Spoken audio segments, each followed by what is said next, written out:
Assalamualaikum warahmatullahi wabarakatuh. Kembali lagi ke video saya.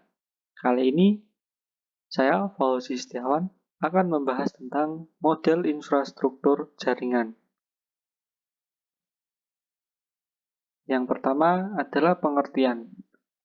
Infrastruktur jaringan adalah sebuah kumpulan dari sistem komputer yang saling berhubungan satu sama lain, dihubungkan oleh berbagai macam bagian dari sebuah arsitektur telekomunikasi. Infrastruktur jaringan terdiri dari perpaduan banyaknya teknologi dan sistem. Sebagai seorang administrator, jaringan harus menguasai dalam teknologi dan sistem yang terkait agar nantinya infrastruktur jaringan dapat bisa dipelihara dengan mudah dan disupport dengan baik, serta dapat memudahkan dalam troubleshooting jika terjadi suatu masalah, baik itu berupa masalah kecil pada infrastruktur jaringan sampai masalah besar pada sistem jaringan secara global. Yang kedua adalah jenis infrastruktur jaringan.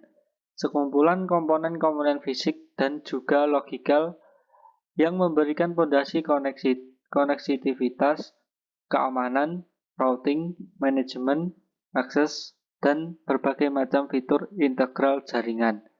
Contohnya saja, jika kita terhubung dengan jaringan internet, maka kita akan lebih banyak memakai protokol TCP atau IP yang merupakan aturan atau port paling banyak dipakai pada jaringan, baik pada jaringan berskala kecil di rumahan sampai jaringan global internet.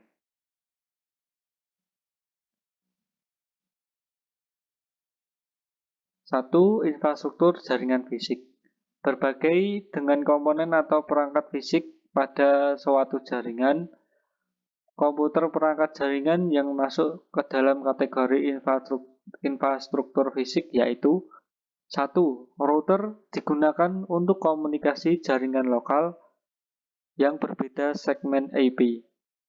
Yang kedua, switch, bridge yang memungkinkan klien terhubung ke jaringan melalui switch. Server seperti melayani service seperti DNS, server DHCP server, web server, dan lain-lain. Yang kedua, infrastruktur jaringan logikal.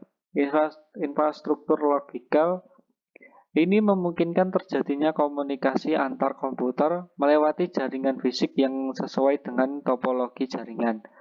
Sebagai contoh dari infrastruktur logikal ini adalah seperti DNS server config, database config, web server config, DHCP server config, dan lain-lain.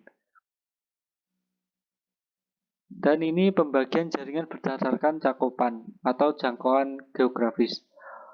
Lokal, yang pertama adalah Local Area Network LAN. Suatu jaringan komputer yang cakupannya wilayah meliputi lingkup yang kecil saja, yaitu seperti gedung, sekolah, kantor, kampus. Yang kedua, MAN, Metropolitan Area Network. Cakupan wilayah lebih besar daripada LAN, cakupan wilayah tidak hanya satu lingkup saja. Selanjutnya, WAN, Wide Area Network. Sistem jaringan komputer yang sangat luas meliputi wilayah suatu negara atau benua. Selanjutnya, PAN, Personal Area Network. Sistem jaringan yang berjarak sangat dekat, biasa digunakan sehari-hari atau pribadi seperti menghubungkan laptop atau komputer. Pembagian jaringan berdasarkan aksesnya. 1. Intranet. Sebuah jaringan internal perusahaan yang dibangun menggunakan teknologi internet. Yang kedua, internet. Suatu jaringan komunikasi yang memiliki fungsi untuk menghubungkan antara suatu media elektronik dengan media elektronik yang lain dengan cepat dan tepat. Jaringan komunikasi tersebut akan menyampaikan beberapa informasi yang dikirim melalui transmisi sinyal dengan frekuensi yang telah disesuaikan. Yang selanjutnya adalah topologi jaringan. 1. Topologi bus.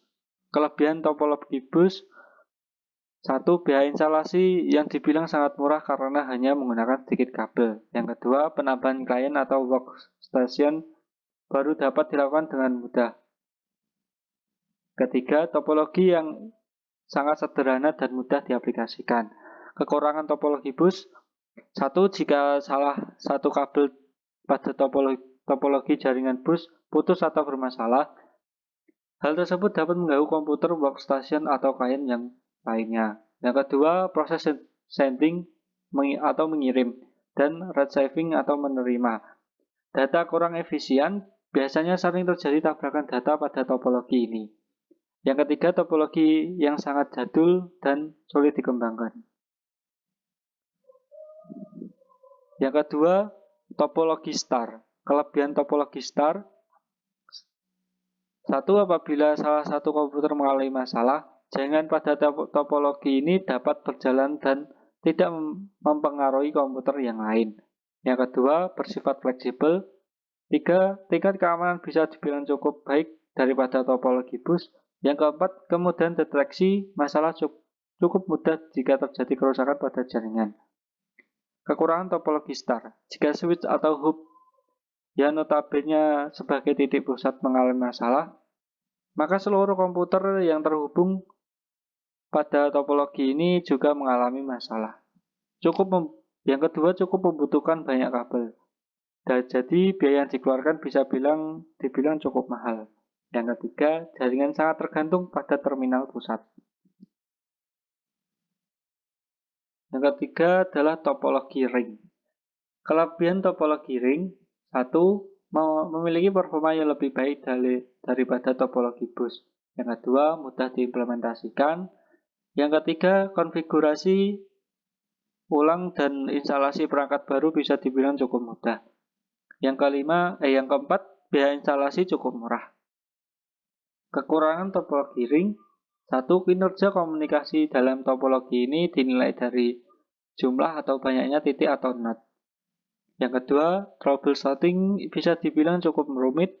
Yang ketiga, jika salah satu koneksi putus, maka koneksi yang lain juga ikut putus. Keempat, pada topologi ini biasanya terjadi collision atau tabrakan data. Yang keempat, topologi mesh.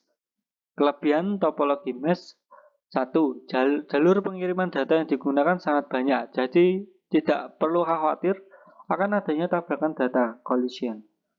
Yang kedua, besar bandwidth yang cukup lebar. Yang ketiga, keamanan pada topologi ini bisa dibilang sangat baik. Kekurangan topologi mesh: proses instalasi jaringan pada topologi ini sangatlah rumit. 2, membutuhkan banyak kabel. 3, memakan biaya instalasi yang sangat mahal dikarenakan membutuhkan banyak kabel.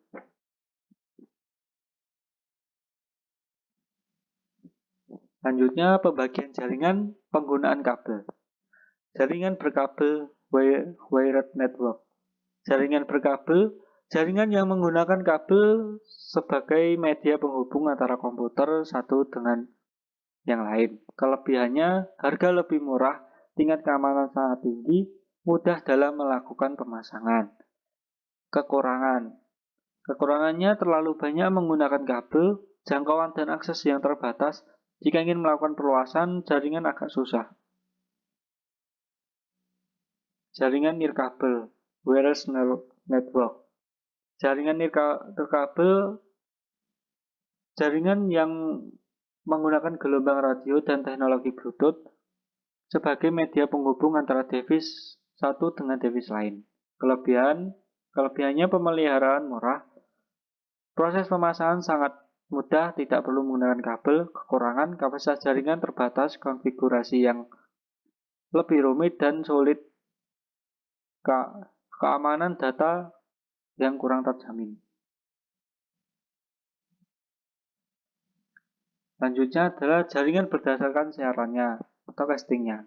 Yang satu, unicast 1 ke 1, multicast 1 ke grup, 3, broadcast 1 ke semuanya.